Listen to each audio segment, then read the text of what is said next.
오늘 중대본에서는 이번 주 상황을 종합평가하고 추가적인 방역조치 조정 방안을 결정하고자 합니다.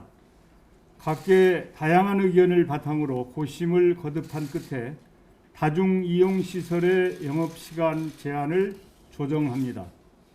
수도권은 전체 확진자의 70% 이상이 집중돼 있고 감염 확산 위험이 아직 남아있어 현행 밤 9시 영업 제한을 그대로 유지합니다.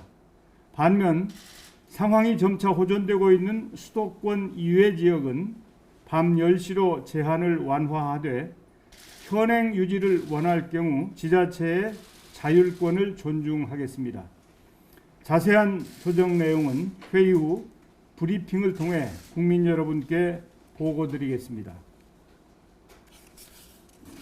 그간 정부는 접촉과 이동을 최소화한다는 거리두기 원칙에 근거하여 일부 업종의 영업시간을 제한해 왔습니다.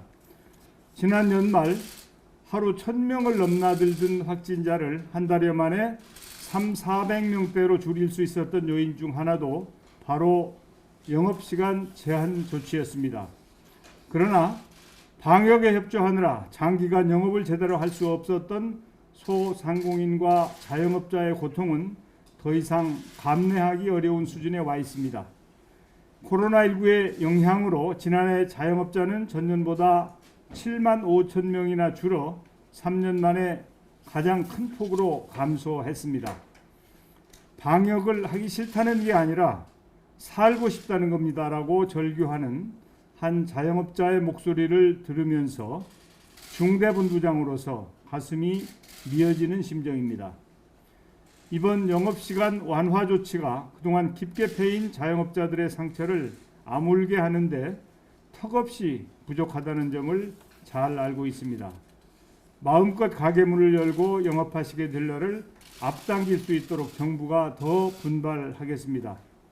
자칫 방역조치 완화가 코로나19 재확산의 단초가 되어서는 안 되겠습니다. 정부는 원 스트라이크 아웃제를 통해 성실히 방역 수칙을 지키는 시설과 그렇지 못한 곳을 엄격히 분리하여 관리하겠습니다. 시설을 이용하시는 많은 국민들께서도 경각심을 늦추지 마시고 방역이라는 사회적 약속을 반드시 지켜주시기 바랍니다. 코로나19로 피해가 큰 곳 중 하나가 바로 요양병원입니다.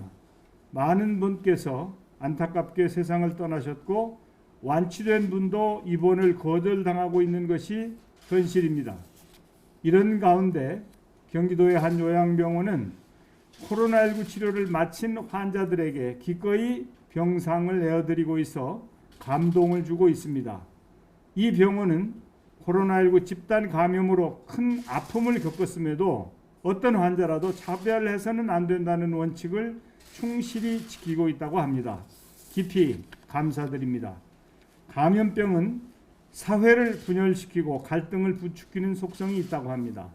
하지만 위기 속에서도 서로를 좀 더 배려하고 함께 힘을 모아 어려움에 맞선다면 코로나19를 극복하는 날이 앞당겨질 수 있을 것입니다.